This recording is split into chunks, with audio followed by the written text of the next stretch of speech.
November 15, 2017 at 3:42 p.m. Authors Romana, Rubeo and Ramzy. Baroud. A proposed law awaiting consideration by the Italian parliament is set to punish those calling for a boycott of Israel. In the past, such an initiative would have been unthinkable. Alas, Italy, a country with historic sympathies for the Palestinian cause, has shifted its politics in a dramatic way in recent years. Most surprisingly, though, is that the left is as implicated as the right in the rush to please Israel, at the expense of Palestinian rights. The sad reality is that Italy is moving into the Israeli camp. This is not only pertinent to political alignment, but in the reconfiguration of discourse as well. Israeli priorities, as articulated in Zionist hasbara official propaganda, have now become part of the everyday lexicon of Italian media and politics. As a result, the Zionist agenda is now Italy's political agenda too. Italy's anti-fascist, anti-military occupation and revolutionary past is being overlooked by self-serving politicians, who are susceptible ever more frequently to the pressures of a burgeoning pro-Israel lobby. Rewriting history. During the so-called First Republic, 1948 to 1992, Italy was considered to be the West European country most sympathetic to the Palestinian struggle, not only because of a widespread feeling of solidarity among Italians, but also because of the political environment at the time. Italian leaders were perfectly aware of the country's unique position in the Mediterranean zone. While they were keen to display loyalty to the Atlantic Alliance, they also established good relations with the Arab world. Maintaining this balance was not always easy and led to what are being perceived as radical choices, which are now being disowned and criticized. The pro-Israel trend has been in motion for years. In a famous interview with the Israeli newspaper Yedioth Ahronoth in 2008, former Italian President Francesco Cossiga declared, "Dear Italian Jews, we sold you out." Read. Cambridge University officials threatened to cancel BDS event on health and safety grounds. Cossiga was referring to the so-called Lodo Moro, an unofficial agreement which was allegedly signed in the 1970s by the then Italian Prime Minister Aldo Moro and the leadership of the Popular Front for the Liberation of Palestine (PFLP). The deal supposedly allowed the Palestinian group to coordinate its actions throughout Italian territory, in exchange for it keeping Italy off its operational target list. The Lodo Moro is often used in Israeli hasbara to highlight Italy's supposed failures in the past, and to continue associating Palestinians with terrorism. In his interview, Cossiga went further, blaming the PFLP for the Bologna terrorist bombing and massacre, which devastated the city's main railway station in 1980, killing 85 people. Cossiga's words may have pleased Israel, but were baseless. The attack was actually the work of an Italian neo-fascist organization. Unfortunately, his nonsensical allegation was not an isolated example. It remains representative of the general change of attitude towards Palestine and Israel, one that is largely predicated on rewriting history. Then and now. In 1974, the Italian government advocated for Palestinian leader Yasser Arafat's participation in the UN General Assembly. In 1980, it committed to the EEC Declaration of Venice, which recognized the Palestinian right to self-determination. As expected, this was strongly opposed by Israel and the U.S.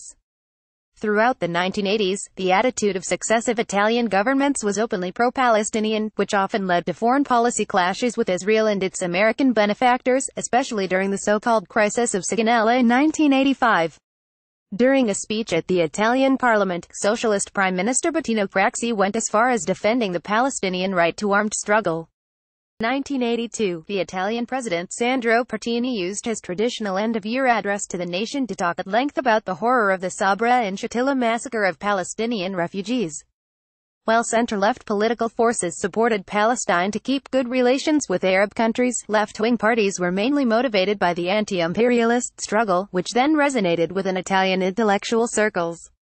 However, this has changed. Italy is now living in its post-ideological age, where morality and ideas are flexible, and can be reshaped as needed to conform with political interests. Read. Trump's choice for civil rights post under fire over BDS crackdown today. Left-wing parties don't feel the need to stand up for oppressed nations. They are too beholden to the diktats of globalization, and are thus driven by selfish agendas, which naturally brings them closer to the US and Israel. While neoliberal politics has ravaged much of Europe in recent years, Italy has proven that it is not the exception.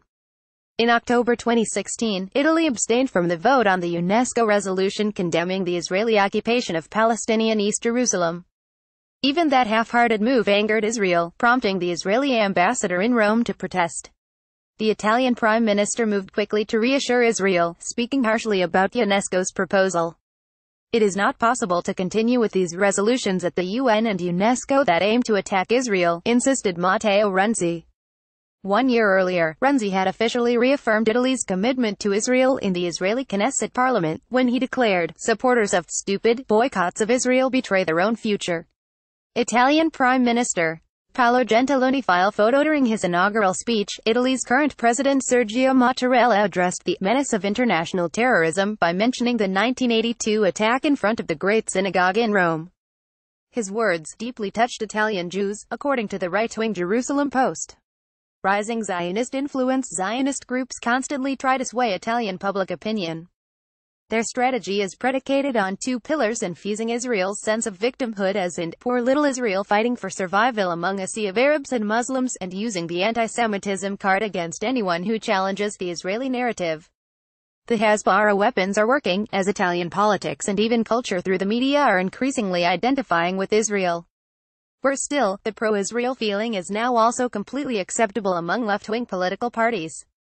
According to Ugo Giannangeli, a prominent criminal lawyer who has devoted many years to defending Palestinian rights, the Italian parliament is working on several laws whose sole purpose is to win Israel's approval. One of these initiatives is Draft Law 2043 Anti-Discrimination Act. It ought to be called the Anti-Boycott, Divestment and Sanctions BDS Act. The signatories compare the boycott of Israel with disguised anti-Semitism. If approved, the legislation will sanction exemplary punishment for BDS campaigners in Italy.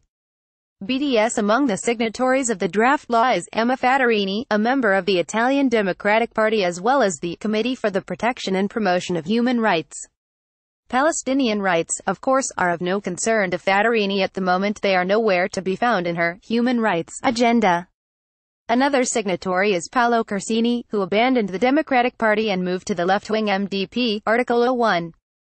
Corsini was also the rapporteur of the agreement between Italy and Israel on public safety, already ratified by the Italian parliament. The agreement strengthens the relationship between the two countries in a more effective way, in exchange for Israel's sharing of information on public order and how to control mass protests. Only a few voices are being raised against Italy's political and cultural subordination to Israel. Italian politician Massimo D'Alema, a former foreign minister, has criticized the change in Italian policies. In an interview with the Huffington Post, he was critical of Italy and Europe over their willingness to please Israeli leaders. He called on the left to reclaim its historic role in support of the Palestinian people. Activists and progressive politicians can learn from the Italian experience. Solidarity with Palestine begins at home. There is a need for strong opposition to any attempts to criminalize BDS, as well as strong countermeasures against pernicious Israeli hasbara that is penetrating every aspect of society on a daily basis.